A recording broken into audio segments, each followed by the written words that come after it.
and good morning. Welcome to week 3 of the NFL and fantasy season. My name's John. I'm here with Sean again. Sean, good morning. How are you?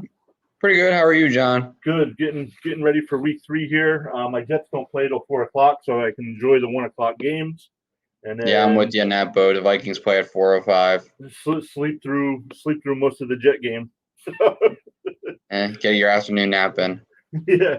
All right. So let's jump in. If there's anybody in the chat, just go ahead and ask some questions, and we'll get to those. But the first game we wanted to bring up was the Chargers and Chiefs. Sean, first off, what are you thinking of this game right off the bat?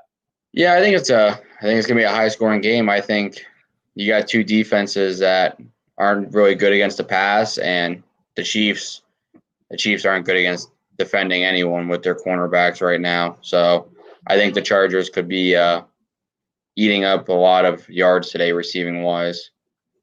Yeah, absolutely. Both teams are 1-1 coming into this game. The Chargers lost in week two at home to the Cowboys, and the Chiefs lost on the road to Baltimore with a late fumble. But the Chiefs lead the all-time series 64-57 with one tie, but they've actually won 12 out of the last 14 games. Yeah, I see the Chiefs I can see the Chiefs winning this game just because they're high-powered offense, and I think their defense, if they can stop the ball once or twice, they'll be all right. But it's going to come down to their defense again, which it did in Baltimore, and it ultimately did in Week 1 against the Cleveland Browns. So they could, in reality, be 0-2 right now in the season. Yeah, absolutely. Let's jump into the Chargers here real quick. Herbert, I have him ranked 9th this week. He's making his 3rd career start against Kansas City. And his rookie year last year, he averaged 22-32 passing, 306 yards a game. And in those games, he threw 4 touchdowns and only 1 interception. What are you thinking about Herbert today? I really like Herbert. The Chiefs are giving up a lot of passing yards, 13 most passing yards this year so far. And Herbert's got the weapons to hand the ball off either to the running backs or even to his receivers and his tight end. So I can see him having a really good point day. I actually see Justin Herbert probably a top 5 quarterback today. Wow. And we do have Herbert projected to go 26 out of 40, 294 yards, 2 touchdowns, and an interception, with adding 17 rushing yards. And like you said, the Chiefs give up a lot of points to quarterbacks. So definitely put Herbert in your lineup today. Yeah, quarterbacks, even the running backs, I could see with Austin Eckler there. I could see him having a pretty good game too, because he's going to get majority of the carries, and he's a pretty good reception running back as well. I'd probably say he's one of the top 5 with catching the ball out of the backfield. So I could see him even getting you a lot of yards receiving wise, rushing wise, and catches for a PPR league. Yeah, man. Eckler had a nice game last week, even though they lost. He had 115 total yards and 9 receptions and a 2-point conversion. This week he's our 5th ranked running back. We have him projected to get 16.8 points with a stat line of 12 carries, 59 yards, and a 40% chance at a rushing touchdown, with 5 receptions, 40 yards, and a 30% chance at a receiving touchdown. So he's definitely worth a RB1 start in any. Oh, absolutely. Yeah, absolutely. Anything else you want to talk about between Herbert or Eckler before we move on? No, I think both of those guys are going to go for a pretty big game today, I think, truthfully. Yeah, I think it'll be a high-scoring game as well. Keenan Allen, in 11 career games versus Kansas City, he averages 6 catches for 73 yards, and he's only scored 3 touchdowns in 11 games, but he does have 2 100-yard games to start the season. 9 catches for 100 yards in week 1 against Washington. And in week 2, he had 4 catches for 108 yards against Dallas. He's still looking for his first touchdown of the season, but we have him projected at 17.9 points, 7 catches, 90 yards, and an 80% chance of a touchdown today. Yeah, I actually like Mike Williams better today, truthfully. I think his stats that he's been putting up this year have been pretty good, for especially coming into the season where he's been very inconsistent and injury prone. So if he stays healthy, I would definitely see the Chargers being successful throwing the ball with him and Allen being out there, because I actually like Mike Williams better with the 2-minute drill. He's better on sideline catches than Keenan Allen, truthfully, and especially in the end zone, he has more of a jump than Keenan Allen as well. So he has a better chance of, I think, in red zones getting the short yardage touchdowns over Allen, where Allen's better off with, the deep balls and able to get the run yards after catch. Yeah, absolutely. Williams, I have him as the 31st ranked wide receiver, which is definitely wide receiver 2 or wide receiver 3, depending on your league, or a flex. But projected to score 13.9 points with 5 receptions, 66 yards, and a 50% chance at a touchdown. And on the year, he actually has 15 receptions, 173 yards, and 1 touchdown. And like you said, he does lead the team in targets. So he's definitely Herbert's favorite go-to guy. Yeah, and it's crazy. I think week 1 and week 2, he also has the most drops, I think, on the team as well. So he could have a bigger stats to his season so far if it wasn't for that. Because I know week 1, I saw that he dropped, I think, 3 or 4 big catches that he could have had, and I think one of them was also in the end zone. And then week 2 as well, he dropped a few last week against Dallas. So if he could keep the ball from dropping out of his hands and eating some popcorn on the sideline, I think he'll actually have pretty good games. Yeah, jumping over to Jared Cook here. I have him ranked as the 12th tight end this week. What do you think? Worth a start or stay away? I actually consider him a sleeper this week. I think that he might actually have a big game. The Chiefs are 24th ranked against the tight ends this year, and he's only averaging 8.2 points per game. He's pretty much a touchdown or bust kind of player, but the Chiefs are averaging 81% catch ratio to tight ends. Wow. And in those ratios, the catches are going for 14.3 yards per catch. Wow. So he could definitely get fed the ball a lot, especially if they have some 3rd and 7s.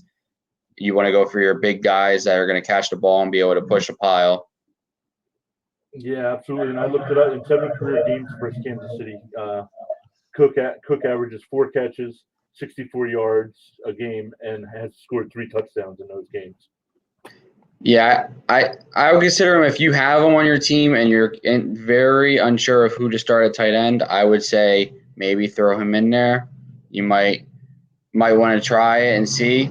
He could definitely have a good game. Yeah, absolutely. Jumping over to the kickers, I wouldn't use the kicker for the Chargers, Chennault, or their defense this week, unless they're your only options in fantasy. Yeah, I wouldn't start either of them, especially against the Chiefs. Yeah, absolutely. Jumping over to the Chiefs, in 5 career games versus the Chargers, Mahomes is 4-1, averages 20 completions on 33 attempts, 231 yards a game. And in those 5 games, he's got 10 touchdowns and only 2 interceptions. I mean, I know it's Mahomes and he's a must start anyway, but those are some really good numbers. Yeah, he definitely plays good against the Chiefs, or against the Chargers, should I say? Yeah. Especially last year when they were trailing in the second half, late in the 3rd quarter, and he came back. I think it was from 14 points down to win that game in LA. So I know he's definitely good at playing under the pressure, and he's definitely good playing against the Chargers as well, being a division rival. Mm-hmm. And so far, after 2 games, the Chargers are the number 1 defense against quarterbacks, but it's still Mahomes, and you still play him because he's going to put up big numbers.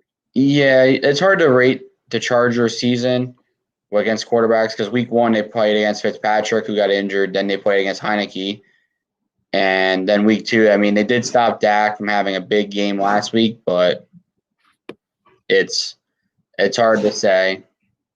Yeah, and like I said, going up against the Chargers' number 1 fantasy defense, I still have them projected 25 of 37, 308 yards, 3 touchdowns, 1 pick, and he adds 20 rushing yards. So definitely make sure he's in your lineup today. Yeah, he's a definite starter. Unless he's injured, you're always starting Patrick Mahomes. Yeah. Now, jumping over, I'm actually I don't have him in fantasy, but fantasy-wise, I am a little disappointed in Clyde Edwards-Helaire so far this season. What do you think? Yeah, definitely. I would not want to start him today. He's not had a good year. He's only averaging 6.4 points per fantasy this year. The Chiefs are a very low rushing offense, and I think I saw he has not a 0 rush attempt inside the red zone this year so far. And with the Chiefs scoring 30-plus points both games this year, he hasn't scored double digits in fantasy, so I definitely wouldn't want to consider trying to start him this week when they probably are going to put up again 30-plus points. So I would probably just keep him on your bench for the time being and see how he plays until he proves that he's going to take a step forward and be a RB1 or even an RB2. Yeah. Look at it. He has 27 rushes for 89 yards on the season. So maybe an RB2 or a flex, like you said. Yeah, and the fumble last week really hurt him, so he's been very inconsistent to start this season compared to when he started last year. And so I would say that I'd probably want to bench him for this week right now. Yeah. Jumping over to Tyreek Hill. Let me just jump over because I updated the projections this morning. So I just want to make sure I still have him projected as the number 1 wide receiver this week. He had a great first week with 11 catches. 201 total yards and 1 touchdown. But week 2, he only had 3 catches for 14 yards and 15 yards rushing. So just a bad matchup for him. They definitely the defense definitely targeted him. So, but I expect him to rebound today. Yeah, he definitely had an inconsistent game last week, but they definitely, like you said, they targeted him, made sure they had double coverage on him. And by doing that, Travis Kelce and Mecole Hardman were fed the ball a lot more. And with being fed a lot more, they took very good advantage of that.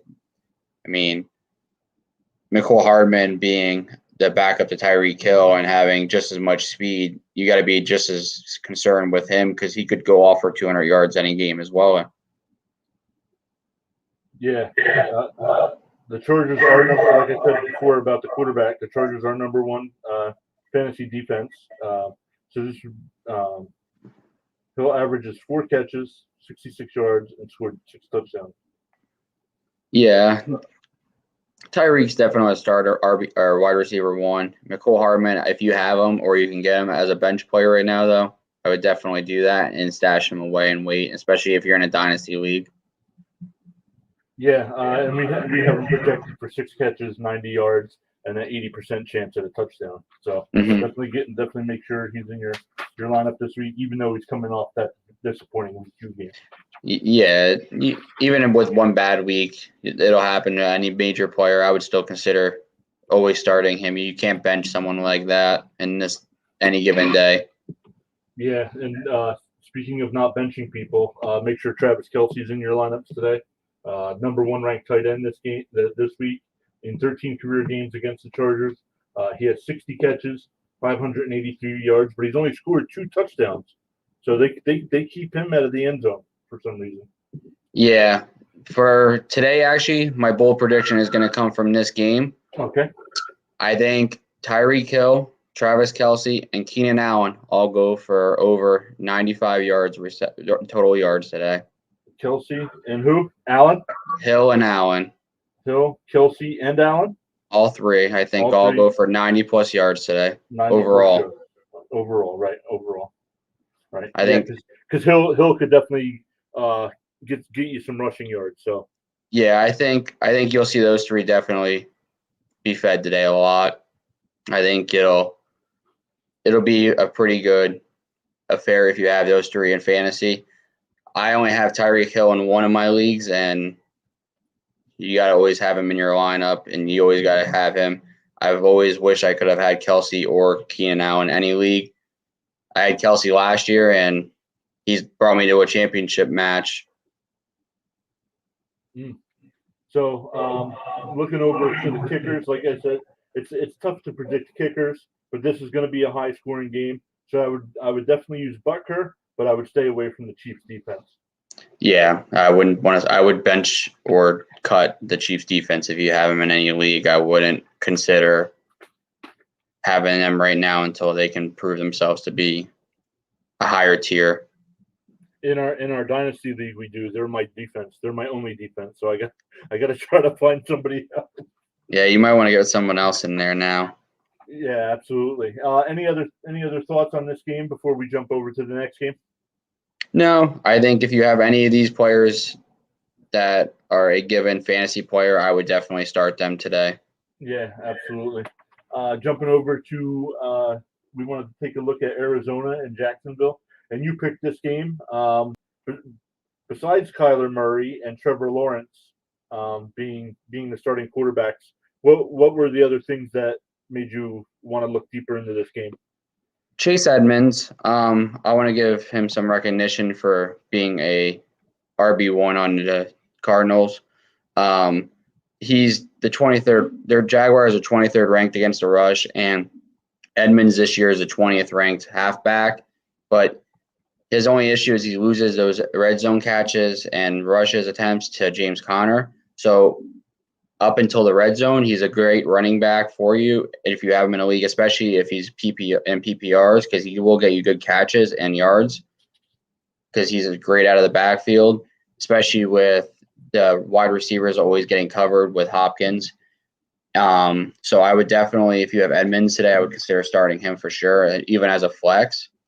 And another person on the Cardinals that I would consider starting today as well is Randall Moore. He, with him being the second to Hopkins, and Hopkins is actually has a rib injury, I believe, today. He's 39th ranked wide receiver.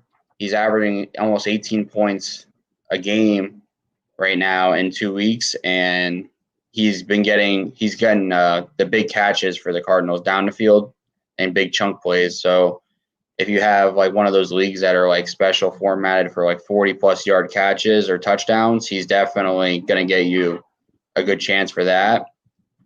And then switching over to the Jaguars, I actually like James Robinson. The Jaguars are starting to finally realize that he's a great running back for a second-year guy. I mean, they didn't, even though they drafted Etienne from Clemson this year to give Lawrence someone he knew, I still think that James Robinson is still a starter no matter what on any team. So I think if I was Robinson, I'd want to probably prove myself this year that I want to be the starter for years to come.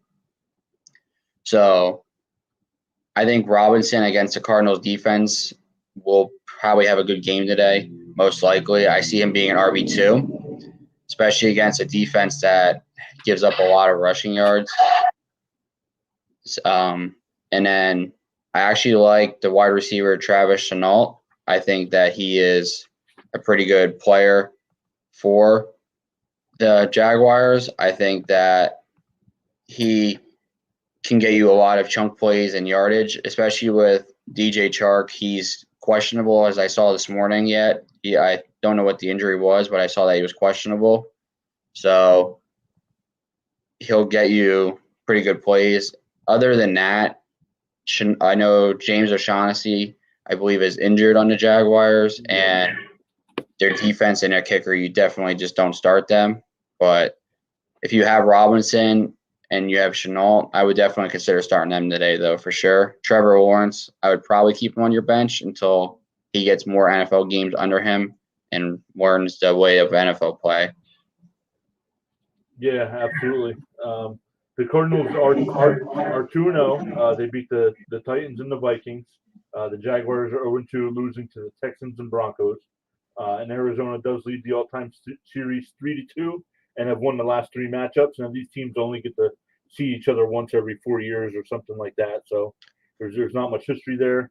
But like you said, Kyler Murray, I actually have him ranked as the number 1 quarterback this week, and he's making his first career start versus Jacksonville. I believe what's his Murray's 3rd year? Yes, yeah. Last year was his second year, and they said this year was his proven year, and I think he's proven it. I mean, I have him on two of my teams, and one being it's a money league, and I was so glad I drafted Kyler Murray, and I actually in one of my leagues I have Kyler Murray and I have Dak Prescott, so Wow. I'm pretty sure I'm stacked on quarterbacks for the year. Mm-hmm. Yeah, and in Murray in 2 games so far this season, stat line he has 50 completions out of 68 attempts, which is 73.5% completion percentage. That's almost 3 out of 4 passes. So that's unbelievable. 689 yards in those 2 games, 7 touchdowns and 3 interceptions. I have him projected just under 30 points. Now, depending on your scoring league, the way I set up my projections is on the lower side. I know there are some leagues where these kind of numbers are going to get you almost 40 points. So I have him at 279 yards, 2 touchdowns, 42 yards rushing, and a 60% chance at a rushing touchdown. But, Kyler Murray is a must start right now in any league. You can't consider not starting him, especially because you can get the passing touchdowns, rushing touchdowns, passing yards, and rushing yards. He's a dual threat. He's another Lamar Jackson, truthfully. They've learned from watching Cam Newton and then coming into the league, and they've both taken over playing just like Cam, where you can pass the ball, you can run the ball, and the only thing Kyler Murray's got to learn is the turnover ratio. You can't have a 2 touchdown to 1 interception ratio. So I think if he improves the turnovers, I think he'll definitely compete for MVP this year, I think. Yeah. You brought up Chase Edmonds. Edmonds, after 2 games, he's had a great start to the season. He's got 181 total yards, which is averaging just over 90 yards a week. And if you're definitely in PPR, he's got 9 receptions after 2 games. So definitely make sure you get him into your lineup. This week he is our 23rd ranked running back, so that would be an RB2 spot. So he's definitely worth the start. And we have him projected to score. Let me just double check. It's still at 11.7. Like I said, I updated him this morning. 43 yards with adding 4 catches and about 27 yards, but not a high percentage of a touchdown. And he hasn't scored a touchdown yet this year. Yeah, you probably have a better chance of getting Connor a touchdown before Edmonds this year, but Edmonds is going to get you the yardage over Connor. Yeah, absolutely. Jacksonville is the 26th ranked defense, fantasy defense against running backs, giving up an average of 26.9 yards. So I do expect, like you do, for Edmonds to have a big game this week, and I believe he will get his first touchdown. Yeah, I'm with you on that one. Now I know DeAndre Hopkins is currently questionable. I know he wants to play. I don't know if he's actually ever missed a game, but if they jump out to a big lead here, and for some reason he's not part of getting that big lead, he might not. He might just come out. He might not have that good of a game. So keep an eye on him. But he has 10 catches and 137 yards, and he's got 3 touchdowns on the year. Now I looked him up. I try to look up to see how players do against their opponent. He's played Jacksonville 14 times, averaging just under 6 receptions a game for 66 yards, and he's got 6 touchdowns in those games. So he definitely puts up good numbers. I know Jacksonville hasn't been very good, but he always shows up and performs in these games. Yeah, I actually just saw that Hopkins was listed as healthy and active for today, so I still think you'll probably get him to play a solid 75-80% of the snaps. If, like you said, though, it becomes a blowout, he'll be put on the bench. There's no reason to risk health for anyone, especially a guy like DeAndre Hopkins. You're not going to go out when you're up 20-some points in the fourth quarter and keep him on this field. Now, because of Hopkins being questionable, I really like Randall Moore this week. I still have him ranked 36th, which is definitely worth either a low wide receiver 2 or a high wide receiver 3, but definitely a flex spot if you need it. You're still going to get it, even if Hopkins plays. I have him projected to get 4 catches, 56 yards, and about 50% chance at a touchdown. So I would definitely start him. He could still have the bigger game anyway. Yeah. If you have Moore, he's worthy of possibly starting. I believe I would consider it. The only guy, because if Hopkins is playing, the only guy I wouldn't use would be Christian Kirk. But if Hopkins was out, Kirk would have definitely been worth a wide receiver 3 or a flex option this week. Yeah, no doubt. With Hopkins in, I would consider obviously Hopkins is going to be a starter on any team, and then I would consider Moore as being a flex options if you don't have Hopkins. Yeah, absolutely. I don't like any of their tight ends. They really don't seem to use the tight end position besides for blocking. So nobody worth a fantasy start there. I do like Matt Prater, even though I'm trying to get away from talking about kickers. Matt Prater's the 4th-ranked kicker this week. I don't know how many points they give up per kicker, but and I also like Arizona's defense going up against Jacksonville and the rookie Lawrence. Yeah, I like their defense as well. I mean, they had a great week 1 and then they had a mediocre week 2 against Minnesota last week. I would still think that they're gonna have a really good game this week. You might get like an interception or 2 and a few sacks against Lawrence. Yeah, I have 3 sacks and 1 interception. Yeah, I think that's what's going to end up you'll seeing because Lawrence hasn't learned how to yet to get rid of the ball. So he definitely has to learn that aspect. Yeah, and you had some of your sleepers so far, and actually I like to do best bets each week, and Arizona is one of my best bets this week. Yeah, they win that game. I think they win it almost by 15, 16 points with ease. Yeah, absolutely. Jumping over to Jacksonville, though, Trevor Lawrence is making his 3rd career start. He's only at 50% completion percentage. He does have 450 yards, 4 touchdowns to 5 interceptions. Three touchdowns and 3 interceptions both came in that first week 1 game. So he's not worth a start yet. If you're in a dynasty league and you drafted him, just hold on to him. He's definitely going to get it turned around. I think ETN's injury, I think is hurting him a little bit because I think he was going to rely on him somewhat this season. So, but not Robinson's not bad, but it's hard to say what a guy's thinking. But Robinson, 17th ranked running back this week, which is definitely RB2. So I know they probably won't rush much, but who knows? I mean, there's only so many running backs to go around, so you got to use somebody, right? Yeah. I would say go with Robinson if you have him in a league and start him. I think he'll have a pretty good game. The only thing that could be his downfall, though, is if they start trailing. That might hurt him a lot. Yeah, absolutely. Any other running backs you like? I mean, they have Carlos Hyde, but I have him projected as the 56th running back this week. Not worth. No, I would consider if you have Robinson or Edmonds, I would consider starting both of them. Other than that, I wouldn't consider starting anyone else. Got you. Now you brought up Chennault. I do have Marvin Jones ranked a little bit higher. I have him at 29 this week.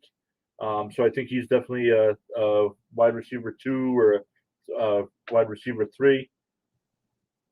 Shark, you said Shark was injured?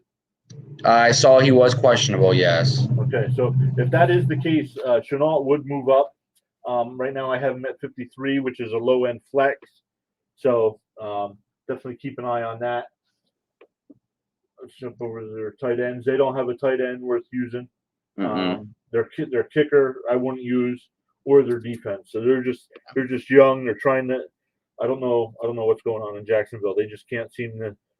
Doug Marrone. When they hired Doug Marrone, he had him going. They got to the AFC Championship game, and ever since they lost that game, they have not been the same. Yeah, ever since that game, Ramsey wanted out. Their defense fell apart. When they had their defense after that game, it went downhill, and from that point, like you said, it affected their whole future. And ever since then, it's just been rebuild. And at some point, the rebuilds have to stop, and you have to be successful at some point, especially in the NFL nowadays. Because if you just keep rebuilding, you're only going to ever develop players, and then you're going to drop them or release them or trade them to someone else, and then they're going to become great players. Yeah. Anything else on the Arizona-Jacksonville game? No. Yeah. Jumping over the Sunday night game, there's really not much to talk about. You know who you're going to use. You're going to use Aaron Rodgers. You're going to use Aaron Jones. You're going to use Devontae Adams. Tunyon, what do you think? Tunyon was starting? If you have them and you don't have any other options, yes, you start him. Obviously, if you have someone else better, I would start him. And then even on the 49ers side of the ball, you don't want to start Garoppolo or Lance. If you have Trey Sermon, I would consider starting him just because he is the main running back for tonight. But you're going against an Aaron Rodgers defense and up in Green Bay, so it's hard to say. Wide receiver-wise, start Deebo Samuel. He's their main target guy, and George Kittle's a guaranteed starter. I wouldn't start neither kicker. I don't think worthy of starting either of those kickers. I don't think you'll have a lot of field goals. I think it'll be, if anything, extra points a lot of the way. And I would say consider maybe starting the Niners defense just because they might put pressure on Aaron Rodgers. But it's either of those defenses are very inconsistent, so it's hard to say what could happen. They've both given up a lot of point games, and they've also had a really low-scoring game, so it's hard to say what defense could be showing up. Yeah, absolutely.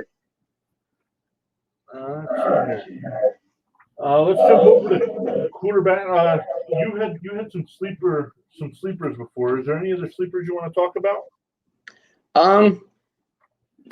The only person I could see having a really good game that isn't ranked as high is Teddy Bridgewater against the Jets today. I think he could have a really good game. He's had really good games this season so far. And the other sleeper, it's hard to say he's a sleeper, but it's hard to say he's a great starter, is Justin Fields. I think he's going to have a really good game. It's just I think he's going to take the first quarter and he's going to have to learn the first drive or two how the NFL regular season works. And against a defense that's Cleveland Browns, he could have a really good game. But it's hard to you also got to consider him having a lot of errors. Yeah. Bridgewater projected at 22-32 this week, 245 yards, 2 touchdowns, 1 interception. Maybe I don't know. Does he still run? I do have him projected to get 15, he runs, yards, but it's not like a major rush. He's not going to go for 50. He might go for 5-10. And I do have Fields projected at 18.9 points this week, 227 yards, a little over a touchdown, and just an interception. I think he will get. I think he'll run a little bit, get about 33 yards rushing. I think Cleveland's a tough defense to make your first career start against. Yeah. Yeah, I think Justin Fields is definitely the future in Chicago, and truthfully, I thought he was the best quarterback drafted in this past draft. I was actually surprised that he made it past Carolina.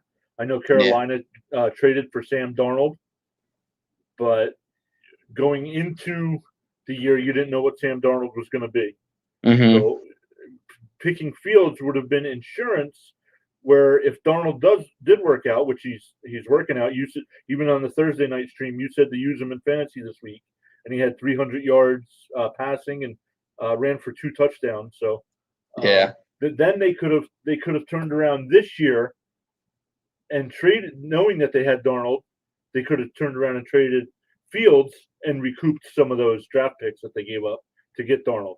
Yeah.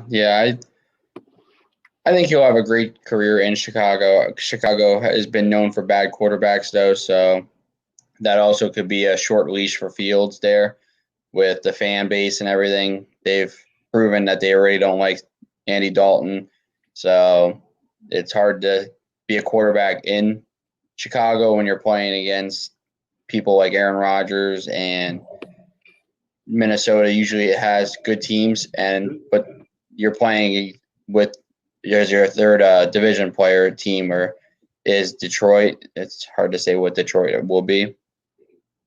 Yeah, absolutely. How about jumping over to running backs? Besides the guys we've already talked about, is there anybody else that you should be using this week? I would consider picking up Alexander Madison on Minnesota against Seattle's 32nd ranked defense for rushing. They just got destroyed last week, and Henry, and even week 1 against the Colts, they didn't really stop Taylor as much or Hines. So I would consider Madison, especially with Cook being injured, I would consider him being a RB1 or even an RB2 on some teams, because I feel like he's proven last year and he's proven the past 2 years even that when Cook is injured, he is going to get up some points and he's going to do pretty good for you. Another player I would stay away from and not consider starting tonight is Darrell Henderson in LA against the Bucs. I believe he's out. I believe he's inactive this week. Yeah, or if he is inactive, and Sony Michel even, I wouldn't consider starting either player against the Bucs defense. I mean, they have proven that they have stopped week 1 Zeke and Pollard. Week 2 they stopped Davis and Patterson. So I wouldn't really consider starting either of them. So, and I could be wrong, and he could end up having really good games against the Bucs defense. You never know, but being the Bucs and that Tom Brady is Tom Brady, he's going to probably put up for 30 points. I think he set his own personal record. I think it's in the last 9 games he's had 7 30-plus point games, even including the playoffs. So it's pretty almost guaranteed that you can probably put up 30-plus against even a team like the Rams possibly tonight. Getting back over to Madison, I just updated the stats again because I still had Cooks listed as questionable. Mm-hmm. So I just checked it. Madison jumped from projected 29 yards rushing. He's now at 71 with a 40% chance at a rushing touchdown and 20 yards receiving. So definitely, or if you use DraftKings or FanDuel, maybe he should be cheap. So maybe hurry up and grab him and throw him in your lineups there if you're doing that. Yeah. I think Madison will have a pretty good game against Seattle. Seattle's rush defense has never been really great. How about wide receivers? Anybody that we didn't talk about? I'd stay away from players like Terry McLaurin against Buffalo, A.J. Brown against Indianapolis. A.J. Brown hasn't proven this year yet what he's capable of. And with Julio Jones, you would consider him being able to have bigger games. He hasn't really had those kind of games this year yet, which is shocking because you would think that he would. But he's been very short leashed and handcuffed, honestly. So I wouldn't really think him having great games yet, but I think he'll have a breakout game. It's just a matter of when will he have that breakout game. Other than that, I wouldn't consider starting probably Chris Godwin either. He's going to be going up against Jaylen Ramsey. Ramsey usually covers the number 1 person. So if you have Mike Evans or Gronkowski, I would consider starting them down there because Ramsey's going to follow their best route running and fastest, and that being Godwin. He's going to definitely be covering him. Yeah, absolutely. I actually like Brown this week. I have him projected at 5 receptions, 78 yards with a touchdown. And Indianapolis is 29th against fantasy wide receivers this year. So I actually think this is the week that he actually breaks out of that. And I am using him in my FanDuel lineup today. Yeah, I have him in one of my leagues, and I actually just traded him this week, and I ended up getting Antonio Brown, and then Antonio Brown went on the COVID list, and I was like, I definitely did not win that trade because I was expecting to use Brown this week against the Rams because I was like, I knew that he would have a breakout game, with his speed and being able to get out through like running or the cornerbacks and all that. And then he went on a COVID list. And I was like, well, I lost that trade for a week or two until he gets back to his health and all that from the COVID list. Yeah, absolutely. Any other, let's see here, tight ends. Any other tight ends besides Kelsey, Waller, Kittle, any of the top-notch guys? I would keep your eye on Dallas Goedert against Dallas tomorrow night, Monday night. I think he'll have a really good game. Another person, T.J. Hawkinson. He is Jared Goff's go-to in Detroit.